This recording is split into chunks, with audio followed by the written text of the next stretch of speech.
Bonjour et bienvenue sur Écolo Bio Nature, je suis Isabelle Brunet et mon but est de vous aider à augmenter votre autonomie alimentaire. Aujourd'hui, nous allons voir les différents travaux à réaliser au mois d'août au jardin.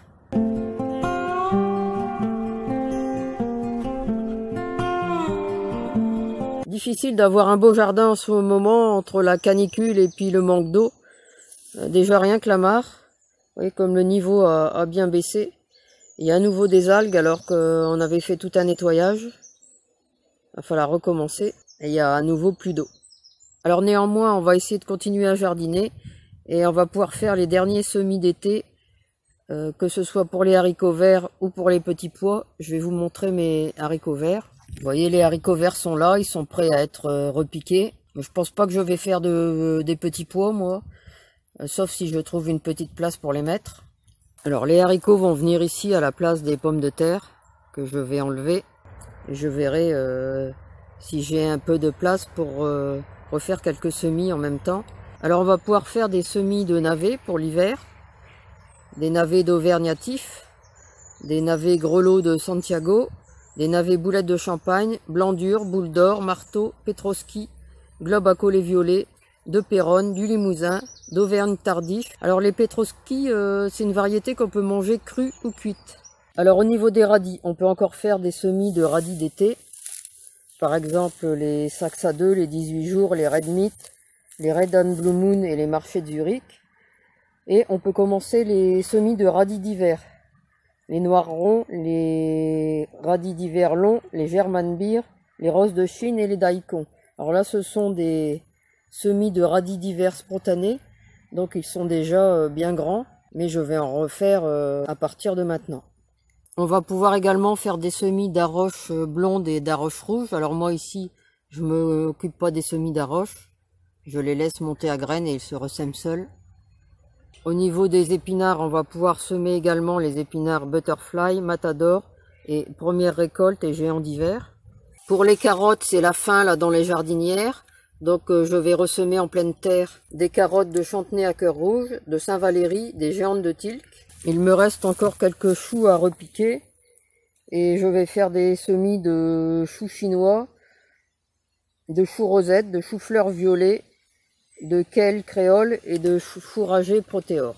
Alors au niveau de la salade, eh bien c'est le moment de semer le cresson de Perse, le plantain corne de cerf, la chicorée sauvage, padona, l'endivette 3 fois blanche, la chicorée de Vérone, la laitue maïko, la laitue grand-mère, la laitue red flash, la clétonne de Cuba, la cressonnette du Maroc, la salade Red Ball, la frisée grosse pancalière, également la laitue Mitsikanza, la romaine Valmen, la scarole hermine. Une fois que j'aurai récolté les pommes de terre qui sont ici, mais là je vais encore attendre un peu, je vais mettre à la place des semis de moutarde. Alors en moutarde, c'est le moment de mettre toutes les variétés. Par exemple la Purple Rapa, la Pop Mix, la Tokyo Bekana, la Spring Rab, la Mizuna, la moutarde indienne et la moutarde navet Scarlett. Au niveau des aromatiques, eh bien, on va pouvoir faire un semis de cerfeuil commun, de persil frisé, de persil plat, d'épinards fraises, d'épazote et de réfort.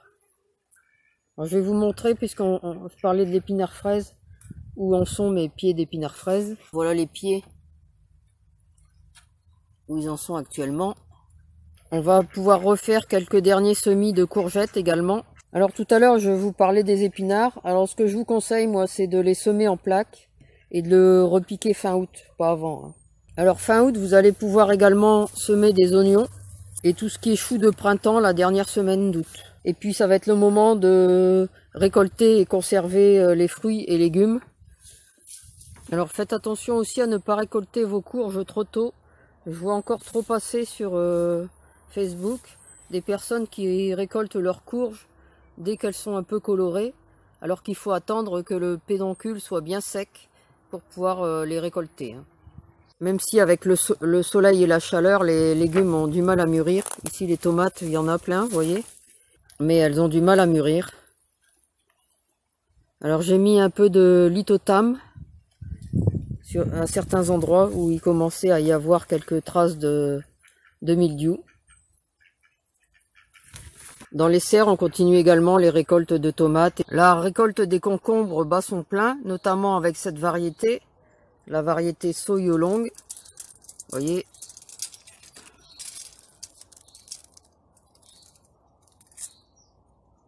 Si je mets le mètre ici, ils font largement 40 cm.